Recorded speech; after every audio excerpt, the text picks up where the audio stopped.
I am Lakshmi, Assistant Professor in English, 𝗹𝗁𝗃 Vivekananda College. Today I have Dr. Madhuri Mathur, Assistant Professor in English, Head Department of Languages, 𝗹𝗁𝗃 Vivekananda College is with us. Today we two are going to give some awareness program on Paper 2 English DL.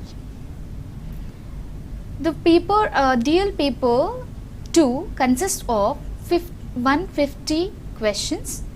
150 questions carries 300 marks.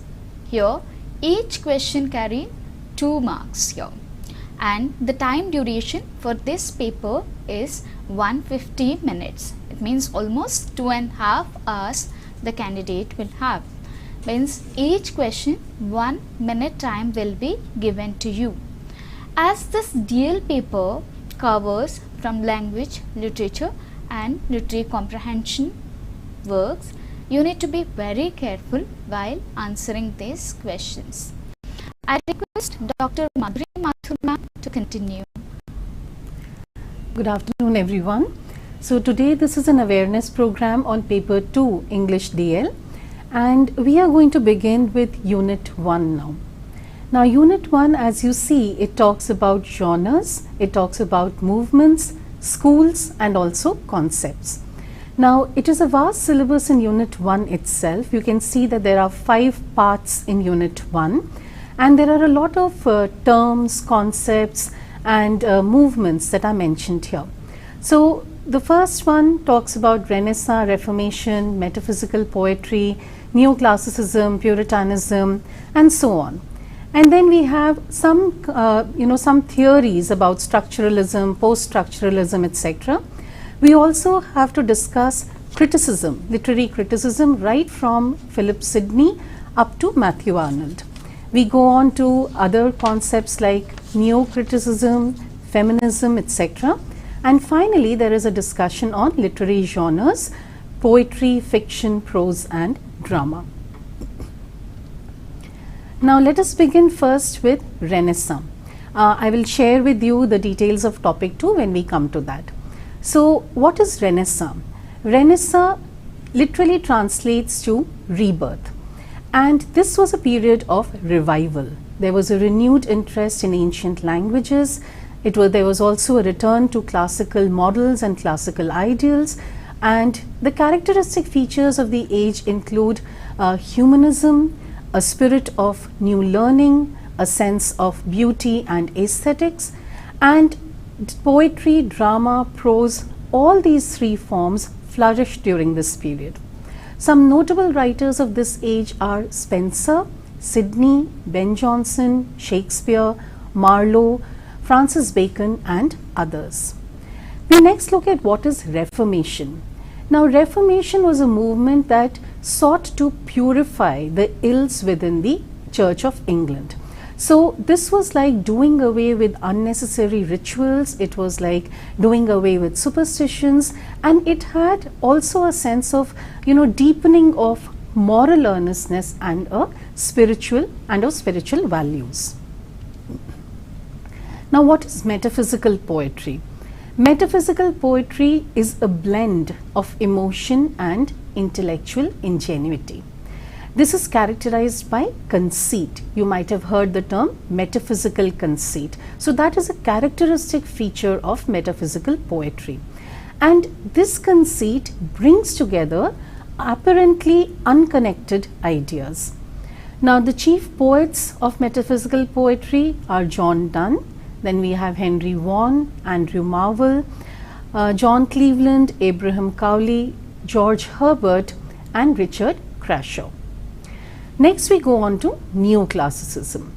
Now neoclassicism covers the age of the 18th century, and during this age, during this period of neoclassicism, we see a predominance of logic and reason in literature.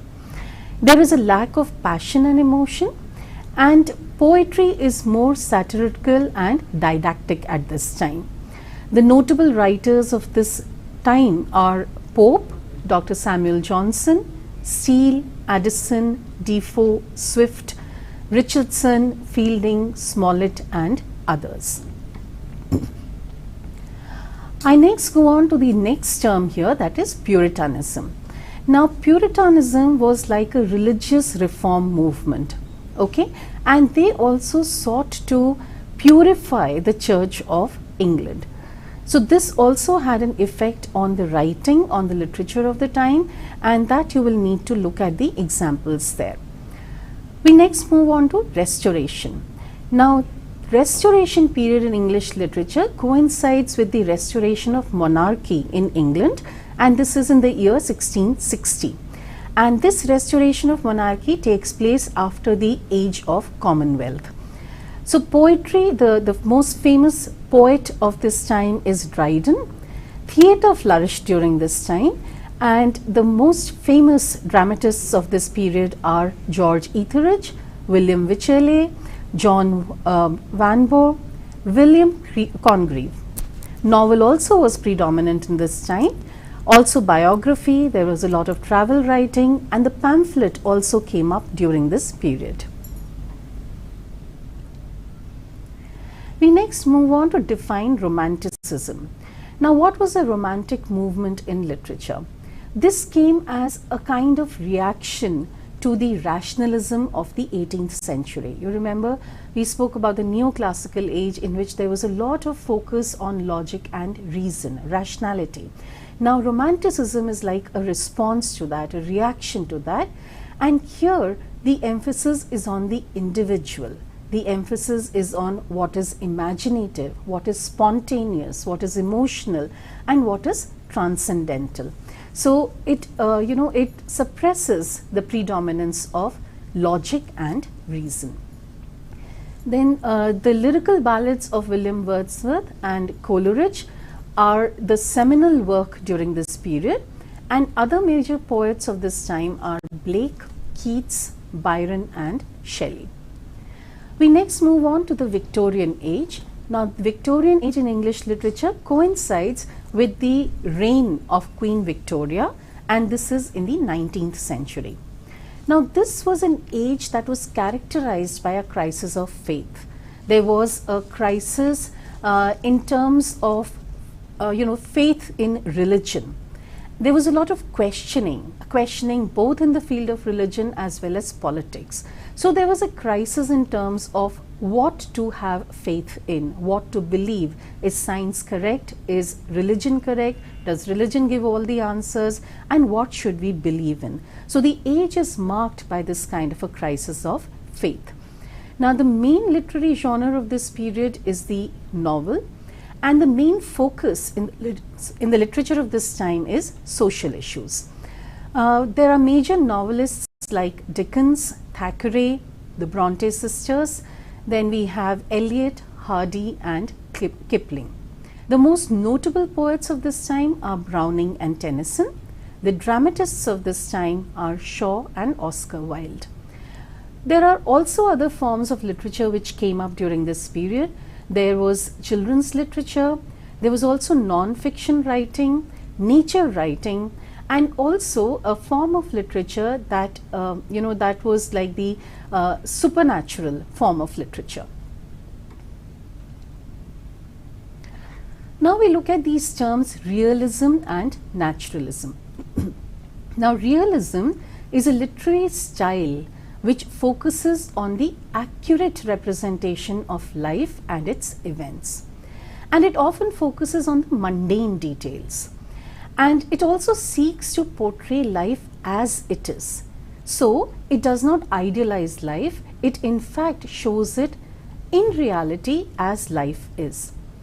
And so because of all this, we see that the settings are very down to earth, and we also see that the characters are very real, very relatable characters. And the pioneers in England of this kind of writing were Eliot and Hardy. Now if you look, it is prescribed in your syllabus also, Hardy's Test of the d'Urbervilles, and you should keep that in mind, that it is something that talks about, it makes use of realism. The depiction of Tess in that novel, it is an example of realism in literature. Now naturalism came as an extension of this realism. And how it is different from realism is that it assumes the scientific determination, right? And it, here what is the foundation of naturalism is that the individual characters are seen as helpless products of hereditary and environment. They are motivated by strong instinctive drives from within, and they are harnessed by social and economic pressures from without. And so they don't seem to have any free will of their own. And they therefore also do not seem to have any kind of responsibility of their fate or of their life. Now these are some of the other terms that I mentioned in Unit 1. Expressionism. Now this uses symbols and exaggeration to represent emotions rather than representing physical reality. Symbolism uses concrete images to represent abstract ideas. So for example, a very common example here, the image of a heart. Now that is a concrete image, but it signifies an abstract idea, that is love. So that is an example of symbolism. Then we look at what is modernism. Modernism is a break with the past, and it is a search for new forms of expression. And this therefore led to a lot of experimentation. Now here the reader was required to take a very active role in interpreting the text. And a seminal work here is T.S. Eliot's The Wasteland. The next topic here is postmodernism. And again, this is characterized by experimentation, by the metafiction, and by fragmented narratives. And often it is also described as self-reflexive, meaning that there is an awareness of the artificiality associated with it, and there is also an analysis of the impact of this kind of artificiality. Now we move on to what is structuralism, post-structuralism, and all these other theories that are mentioned here. Now structuralism, the idea behind structuralism is that no thing can make meaning in isolation. Anything to have some kind of meaning needs to be looked at in relation with the structures around it. So any kind of text also needs to be studied and to be understood in context in relation to the structures around it. Okay. Then post-structuralism is like a reaction to structuralism, and again these other theories, feminism, post-colonialism, diaspora, race, gender and caste, you need to be aware of what these theories mean, what issue that do they focus upon, and these you need to be clear about, because you may be asked questions on the basis of the terms that are given here. You may be asked to define them, or you may be asked to identify the meaning or the foundation of any one of these theories. Then we also have English literary criticism from Philip Sidney to Matthew Arnold. Now here we see that Philip Sidney argued that it is the special property of literature to offer an imagined world that is in some respects superior to the real one. After about a century later, Dryden proposed the less idealistic view that literature must primarily offer an accurate representation of the world for the delight and instruction of mankind. There is a departure from these theories in the Romantic period, and the Romantic period, which is epitomized by William Wordsworth, the assertion is that the object of poetry is truth carried alive into the heart by passion. In the later half of the 19th century, we see two divergent developments. One is the aesthetic theory of art for art's sake, which believed that art does not need to serve any kind of special purpose. It need not have any special meaning. It need not serve any moral, didactic, political, social purpose, and it should be appreciated for what it is. The other divergent view that emerged at this point of time is what was expressed by Matthew Arnold. And he believed that literature must assume the moral and philosophical functions which were previously fulfilled by religion. We move on now to the other terms. Now again there is a list of terms given here: neo-criticism, then you have archetypal criticism, new historicism. All these terms, again, you need to be aware of the definitions, you need to be aware of the characteristics of these, and you should be able to identify the term along with its characteristic. The next and the last section in Unit 1 is about the literary genres, and here the genres mentioned are poetry, fiction, prose and drama. Now the syllabus says that you need to be aware of the origins and development of these literary genres. You need to be aware of the elements, that means the characteristic features of each of these genres. You need to be aware of the forms and the types.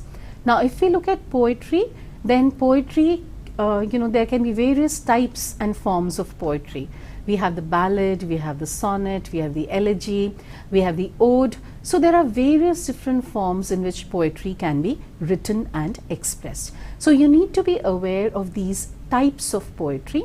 Also look into how poetry originated, how these various forms originated and how they developed during this time. Also you should look at some of the elements of each of them. For example, a ballad was usually set to music and it was sung with some musical instrument, right? And an ode was like an exaltation. It was written in appreciation of someone or something.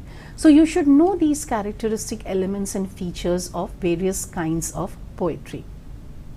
Then when we look at fiction, fiction could be the novel, fiction could be the essay. So again the fiction has different forms here. And drama, again, there could be various kinds of drama. It could be a tragedy, it could be a comedy, it could be a tragicomedy. It could have various elements in the form of the narrative style. Is it narrated in a chronological linear manner? Is it narrated using the flashback technique? Does it keep moving back and forth in time?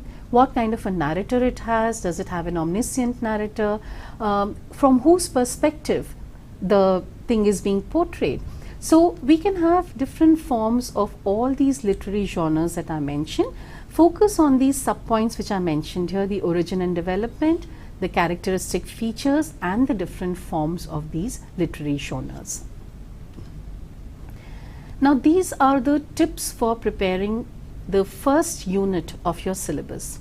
It would be very easy for you to remember details if you tabulate the information, and that will also help you with last minute revision, because everything will be readily available with you. You don't need to read through passages and long texts just to filter this information which you require. Now make a table and include these sections in your table. Make what is the name of the movement or the concept or the genre. Then mention which literary age it belongs to. You can mention the period, you can mention the years there. Then what are the characteristic features? We discussed some of the characteristic features here. Put them in the table against the name of that movement. Who are the notable writers of that period, of that concept, of their genre, or of that movement that was there? Also make a note of the seminal works. Which are the characteristic, notable, seminal works of that movement or of that concept or of that genre or period? So make this kind of a table. It will help you remember all the details. It is an objective paper. So you need to go ahead with all these details, and this will be easy for a quick revision also at a later point of time. Now Unit 2 gives us a list of writers and texts. There are about 20 bullet points as you see here. So 20 authors are mentioned. Now I have divided this onto two different slides. There are 20 authors who are mentioned here, and for each author at least one work is mentioned, but there may be two different works also mentioned for some. Now we have Christopher Marlowe's Dr. Faustus, then we have William Shakespeare's Hamlet, we have Milton's Paradise Lost Book 1, Wordsworth's Immortality Ode, and also Tintern Abbey. Then we have Browning's My Last Duchess and Andreas L. Sato. Then Hardy's Test of the d'Urbervilles. Now what you should remember here is that each of these texts may be a representative of a certain period, a certain genre, a certain movement or concept or certain school of writing. So whatever you have studied or whatever you are going to study in Unit 1, that you should relate to these texts. Now, since this is going to be an objective paper, you need to have a thorough knowledge of all the texts that are mentioned here. So I would advise you to at least give one reading to all these, so that you are aware of what is the theme, you are aware of the narrative, you are aware of the characters there, and you know what action takes place or what is discussed during that play or in that prose piece. Now here, as I have mentioned earlier, Wordsworth is important as a romantic, then Browning is again important for the dramatic monologue, but also My Last Duchess and Andrea del Sarto are representative works of Browning. Then if you look at Hardy, I mentioned Tess of the d'Urbervilles, again you relate it to realism, the depiction of Tess there. So that is a very realistic depiction there. Then if you look at Whitman, the poem that is given here, then you again two are mentioned here. Then Arthur Miller's Death of a Salesman, again it is a tragedy which is different from the classical tragedies. In classical tragedies, the hero is usually a man of high rank, but you see here that the character, the protagonist in Death of a Salesman, that is Willy Loman, is a very common, very ordinary person. He has no stature in society and he does not have any kind of rank as such in society. So this is a different kind of tragedy that we come across. Then you look at Toni Morrison's Beloved, Mulk Raj Anand's Untouchable. Now Untouchable again talks about caste and it talks about the discrimination that was meted out to certain social sections in society. Then we have again Salman Rushdie's Midnight's Children, we have Atwood's Edible Woman, and the last one here is Derek Walcott's Dream on Monkey Mountain. So you must remember that while you are reading these texts, you must relate them to what you have studied in Unit 1. Now this is I'll just end with these tips here. Now again for Unit 2, I would advise you to tabulate all the information that you come across, and here your table should include these following things. Write the name of the author, the proper title, the correct title, and if it has a subtitle, then that also you should remember and make a note of. Year in which that work was published, what is the theme of that work, who are the characters there, and if those characters have any special or any characteristic features, do they represent anything, that you must mention, and also make a note of which literary age or genre or movement or school that work belongs to. Now if you make a tabular format like this, again you will be able to remember everything properly and it will be helpful at the time of revision as well. So now with this I come to the end of my section and I would now hand over to my colleague here, Mrs. Lakshmi, for the next two sections. Good afternoon everyone. As ma'am explained, the first two chapters of this paper purely related to the literature, as this consists of 50% of the marks. Here the other two components are English language teaching and literary comprehension. This English language teaching covers 40% of marks in English language teaching and 10% for literary comprehension. When you come to English language teaching, we have 5 sub-components. One is English language teaching in India, methods and approaches, teaching of language skills, testing and evaluation, phonetics and phonology, syntax and sentence structure. If you can see all these 5 areas, of each area you can get 5 to 6 bits from this particular area. Here 5 to 6 bits, here 5 to 6, the same way this contains 40% of weightage. If you can see, look at the previous year question papers, because you are preparing for the DL examination. Almost you have prepared everything and the content is also ready with you. Now if you can see the previous year question papers, you can find around 40 questions based on this English language teaching and the 10 questions on literary comprehension. So literary comprehension can be, you can see it from this known passage which you have read it in the literature or so, or else any unseen passage can be given. There, whenever it comes to the literary comprehension, you will have two comprehensions. One is with the poem and the other one is with the prose. The poem, with the poem you will have 5 questions, and the other one with the prose with the 5 questions. As I said, each question carries 2 marks here. So let us discuss each point in detail from English language teaching. Whenever it is from English language teaching, let us discuss the first point, that is ELT in India. How is ELT in India? When you talk about English language teaching in India, it starts from post-colonial period, from the 16th century. You will be given questions based on like how English has come to India, like when East India Company comes here to India, and how they introduced the language to us, why did they introduce the language to us, so who brought the notable changes, whatever they brought it. From 16th century you have to start it, from there to today you have to speak.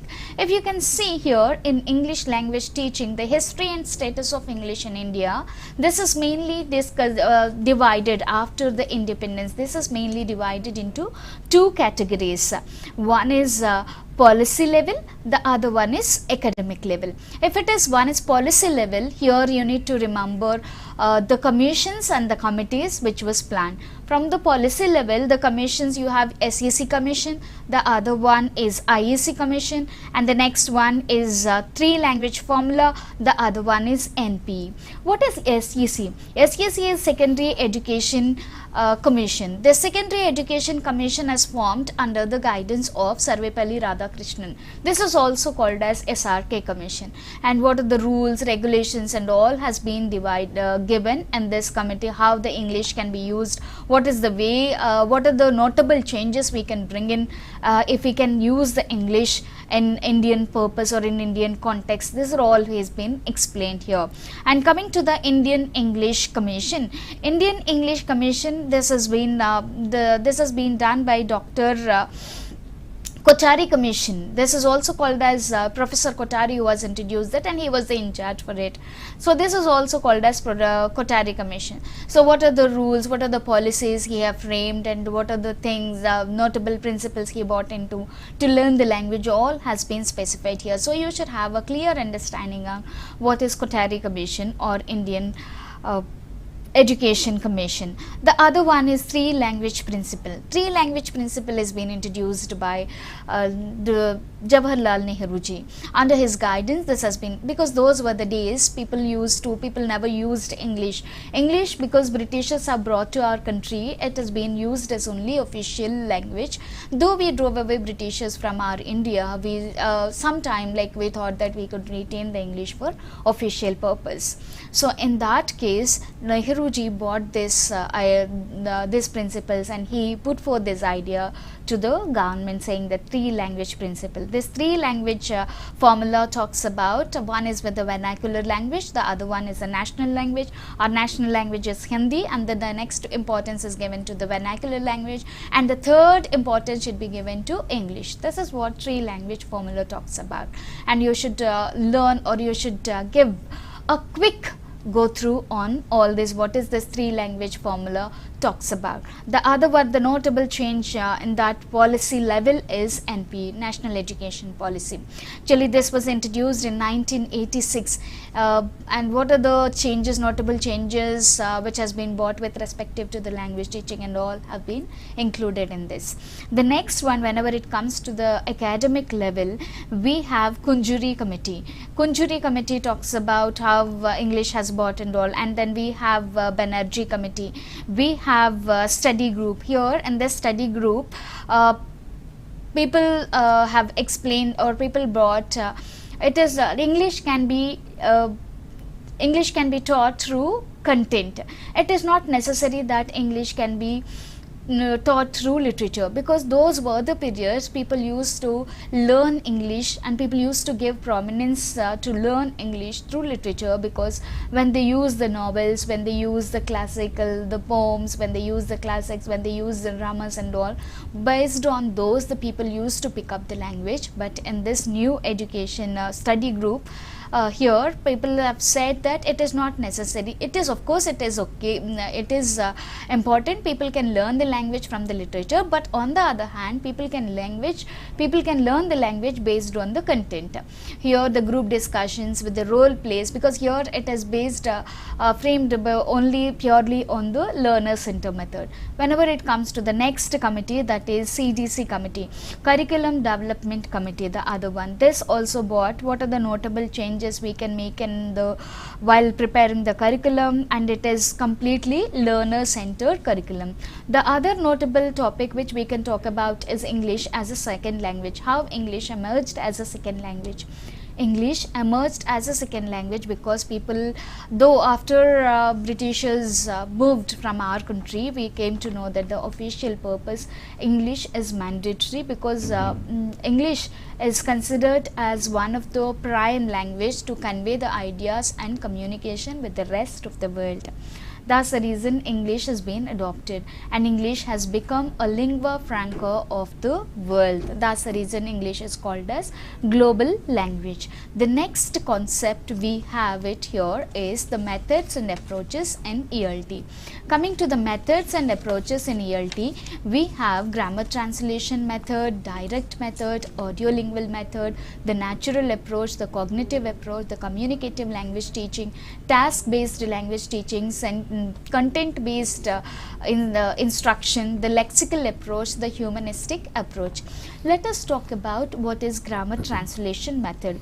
Grammar translation method is a traditional method that emphasizes the teaching of grammar rules and translation of sentences between the target language and the native language. Direct method, also known as the natural method. This approach focuses on teaching the target language directly through immersion, emphasizing speaking and listening skills over the translation. Audiolingual method based on the behaviorist principles. This method uses repetitive drills and exercises to develop habits of accurate speaking and pronunciation. Communicative language teaching is also called as CLT. This approach emphasizes communication as the primary goal of language learning, encouraging learners to interact and use the language in meaningful contexts. The other one is the natural approach. The natural approach is nothing but how we speak the language through our regular communication and all. Content-based, task-based language teaching, TBL, this is called. Then TBLT language learning is centered about completing material tasks such as problem-solving activities which require the use of target language. The other one is content-based instruction. This is also called as CBI. This approach integrates language learning with the teaching of subject content such as history of science, promoting language acquisition through meaningful context. The other one is this, actually here it is not mentioned here. The next one is Suggestopedia. This method uses relaxation techniques and positive learning environment to accelerate the language acquisition. Community language teaching is also another one, and the next one we have it here is the humanistic approach.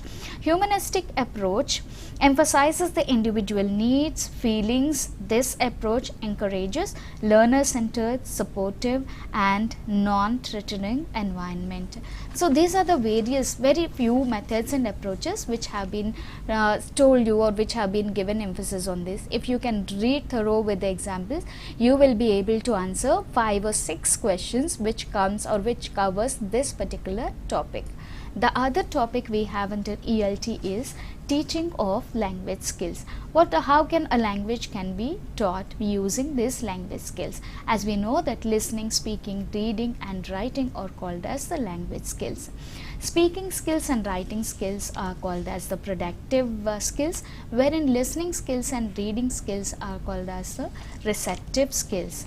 Here, while writing skills, while improving the writing skills, we need to do some focus, or we need to keep some focus on what is the topic, what we are going to write, how to write, the techniques in writing need to be learned, and what are the kinds of essays. We also need to know what is discursive essay, what is argumentative essay, because based on this you will be given questions during the examination. We also need to aware of the speaking skills, various speaking skills like skimming, scanning, intensive reading, extensive reading, reading between the lines. All this comes under the speaking skills. Then listening skills, we need to focus on various listening skills, and the other one is teaching grammar and vocabulary. Whenever you are teaching language, it is essential to teach what are the various grammar and vocabulary, how the grammar and vocabulary is useful in language teaching, what is the role of the grammar and vocabulary, what are the various principles involved in while teaching grammar and vocabulary. As you know that grammar covers of the parts of speech, the voice, all this, when direct and indirect speech, all this comes under grammar topic. So whenever you are inculcating all these grammar topics, how will you teach these grammar topics is most essential part, because once you introduce a language to the students, is essential to learn the particular language in our target world. The other one is teaching functional English. The next one is we need to focus on the various classroom techniques and the use of authentic materials, because when we use the authentic material, our teaching goes to the students would be able to receive properly, and what are the various principles involved in this, and the teaching literature. How can we teach the language using literature? As we discussed, this was prominent and predominant in some part of after the independence also, but later when KL, computer assisted language learning, came to practice, people have already introduced, or people have already spoke on, people have already give so many discussions on why language can be introduced to our students or to the learner using content. So whenever the other topic of this is testing and evaluation. Whenever it comes to the testing and evaluation, we need to remember these points: purpose of testing and evaluation, types of language tests, principles of testing and evaluation, designing language tests, assessment techniques for language skills, using technology in language assessment, assessment for inclusive education, using assessment results. Whenever it comes to the purpose of testing and evaluation, assessing learning. Testing is used to measure students' progress and achievement in language learning, helping educators understand what learners have grasped and what needs further reinforcement. Feedback. Whenever it comes to the feedback, this evaluation provides valuable feedback to both learners and the teachers, identifying areas of strength and weakness to inform instructional strategies and learning improvement. The other point which we need to remember in this purpose of testing and evaluation is accountability. Whenever it comes to the accountability, testing plays a major role in evaluating the effectiveness of educational programs and ensuring accountability in the teaching learning process. The other topic is types of language tests. We have basically three types of language tests based on proficiency, based on achievement, and the other one is assessments. It can be formative assessments and summative assessment. When it comes to the formative assessment, this is ongoing assessment during the learning process to provide feedback for improvement and adjustment of instruction.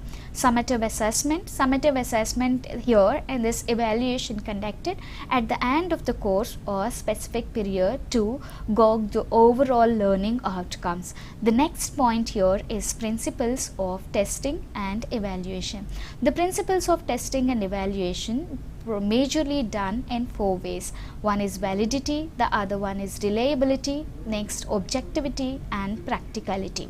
Validity, ensuring the test measures what is intended to measure and is aligned within the learning objectives. Consistency of testing results, indicating that the test produces similar outcomes for similar students and similar conditions. Whenever it comes to the objectivity, the degree to which test scoring is independent of examiner's personal bias. Comes to the practicality, the ease of testing administration, scoring interpretation, considering time and resource constraints. The next one is designing language tests. Whenever it comes to the designing language tests, where you need to be clearly defined objectives and you should have test blueprint, balanced test items you should have, and the rubrics and scoring criteria, these are important. The other point here we have is assessment techniques for language skills. Listening is one of the assessment technique, speaking the other one, reading, because whenever it comes to the listening, we can use multiple choice questions to grab filling exercises or note taking tasks or assess listening comprehension. Speaking, we can conduct oral interviews, role plays, group discussions to evaluate speaking proficiency. Reading, here it comes to the design comprehension questions, true or false statements, closed tests to assess reading comprehension. And the other one is writing. Whenever it comes to the writing, administrator essay, writing task, letter, email composition and paragraph completion exercises, which are all helpful to us to evaluate the writing skills. The other one is using technology in language assessment. So what are the technology we can use in language assessment? First thing is that we can use computers. So this is called as computer based tests and online assessment tools. We have plenty in the era of 20th century. The other point is assessment for inclusive education. Here we are going to talk about differentiation, accommodation and alternative assessments. The last point in this is user assessment results. Whenever you use the assessment result, you need to be particular with feedback, curriculum and placement of this. Then it comes to the last point here in this particular ELT is phonetics and phonology. This is divided into 2 categories, phonetics and phonology, sentence structure and syntax. Whenever it comes to the phonetics and phonology, the first point we need to remember is we should have grip on International Phonetic Alphabet, IPA. According to IPA, how many speech sounds do we have and how many consonants we have, how many vowel sounds we have, and based on the place of articulation, how the consonants and vowels are divided, a manner of articulation, how the sounds are being divided, we should have some awareness on. Auditory phonetics, acoustic phonetics, auxiliary phonetics, phonemic awareness, phonological rules and the transcription. Transcription is nothing but based on these sounds and all you would be able to transcribe. Why this transcription is necessary? This transcription is necessary to say or to evaluate to pronounce the word in a right way. Coming to the other aspects, when we discuss auditory phonetics, acoustic phonetics, auxiliary phonetics, the name itself is telling that auditory phonetics talks about the audio sounds what we have and through which we speak. And then acoustic phonetics, articulatory phonetics. Articulatory phonetics gives more emphasis on the vocal cords and all, how the particular sounds will produce using these vocal cords, like voiced sounds, unvoiced sounds, all these things you need to keep focus on it. The next category we have is sentence and structure. Coming to this sentence and structure, we have types of we should have some awareness on types of sentences, phrases structures, sentence structures, grammatical functions, sentence analysis, agreement and concur, tense and aspect. Coming to the sentence types, we should be able to identify and differentiate between different sentence types like declarative, interrogative, imperative and exclamatory sentences. Phrase structures. Whenever it comes to the phrase structure, structures, we should have an idea on the types of phrases such as noun phrases, verb phrases, adjective phrases and adverb phrases, and we also should have some knowledge on what is their function in sentences.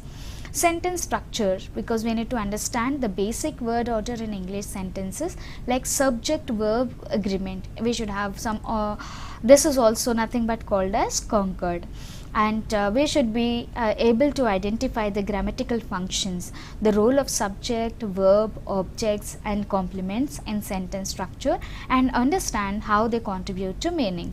We should have some focus on sentence analysis, agreement and concord, time, tense and aspect. So these are all the various aspects we should have some grip on English language teaching.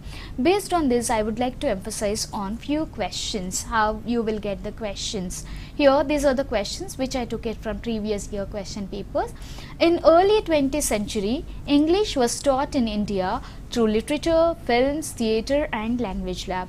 It is early 20th century, as I said, English was taught with the help of literature.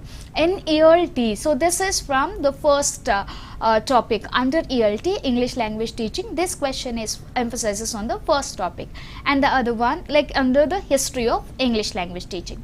In ELT, structural linguistics uses the method of problem solving, drills and exercises, analysis, meaning and making. Here the structural linguistics talks about the drills and exercises, practicing the language number of times makes the learner to learn the language. Based on that, this has been built.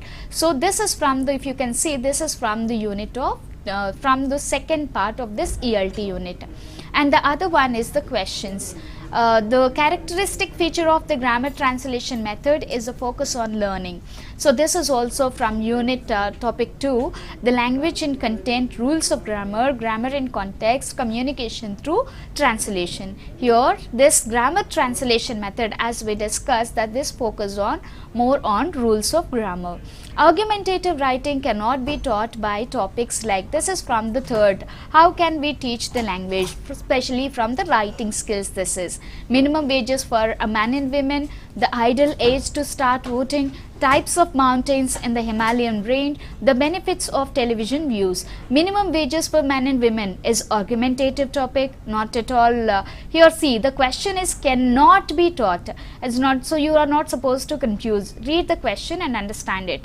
Cannot be, sometimes it will be given like this. So minimum wages for men and women is an argumentative topic, so this is not the right answer. The ideal age to start voting is not at all, this is also an argumentative, so it is not at all. Types of mountains in the Himalayan range is a descriptive topic, so this could be the right answer. Again, the benefits of television views is also an argumentative topic, so this is not at all a right answer.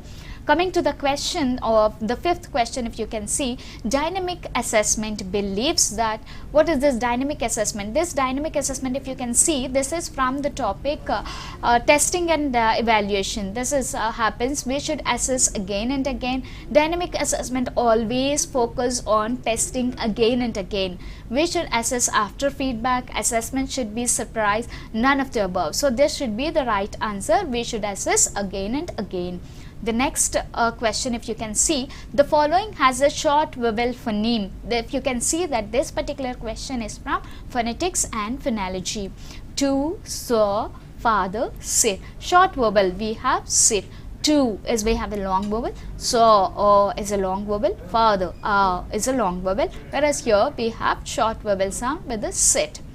So this is based on this ELT, English language teaching. As I said before, you will be given 40 questions based on this, and 10 questions based on literary comprehension. This literary comprehension is of, as I said before, will be given in two ways. First is comprehension of a poem, the other one is comprehension of a prose. Whenever you are talking about the comprehension of a poem, you need to look for these elements. What kind of form is it, and what are the devices used in the poem, and the tone used in the poem, the meaning. Comprehension of a praise comes with the comprehension of a prose comes with setting, characteristics, plot, point of view. So here this is the example, a sample paragraph which is given in the previous year question papers, literary comprehension. If you can see, this is a poem given to us. This poem is I Wandered Lonely as a Cloud, written by Wordsworth. As you're already preparing the works which Madhuri ma'am has specified, so you will come to know from which poem this particular lines or the stanzas are taken from. Based on that, you need to identify the devices and all. If you can see, the questions will be given in such a way that what literary devices is used in the line continuous as the stars that shine. Is it a simile, metaphor, alliteration or personification? So here if you can see, there are two, like the line starts with that I wandered lonely as a cloud, and here continues as the stars, that like these two are the similes we can find. So this is the device, literary device, simile. So the right answer for this is a simile is the right answer. The rhyme scheme followed, also you need to focus on the rhyme scheme followed in this particular poem. If you can see, the rhyme scheme followed in this particular poem is AB, AB, CC. That's the rhyme scheme followed in this. And then the next question, if you can see, the central theme of the poem revolves around. So you should have some idea on what is the central theme of this poem. The central theme of this poem is the beauty of nature and its impact on the human sound, loneliness and isolation in a bustling world, the transience of happiness and joy, the power of imagination and creativity. If you can see that the poem emphasizes the Wordsworth emphasizes on the beauty of the nature and its impact on the human soul. So the right option is that the beauty of the nature and its impact on the human soul. This is how you can get the questions from the poem. On the similar way, you can see the poem which is known to you or which is given in your syllabus, or else you can see any unknown or which is not given in your syllabus also. You can see the poem. Before you are reading the poem, you should have some idea what that poem, especially you need to look for the meaning, especially you need to look for the central theme or idea of the poem one, and the narrative techniques, which is a first person, second person, you need to be you need to have an idea on that too. Even the same formulas apply for literary prose also. The questions will be given in this way, as I did not display the questions in the comprehension passage to you here. Whenever we find times, we can discuss. With this, I would like to close the session. Have a great day and all the best. All the best.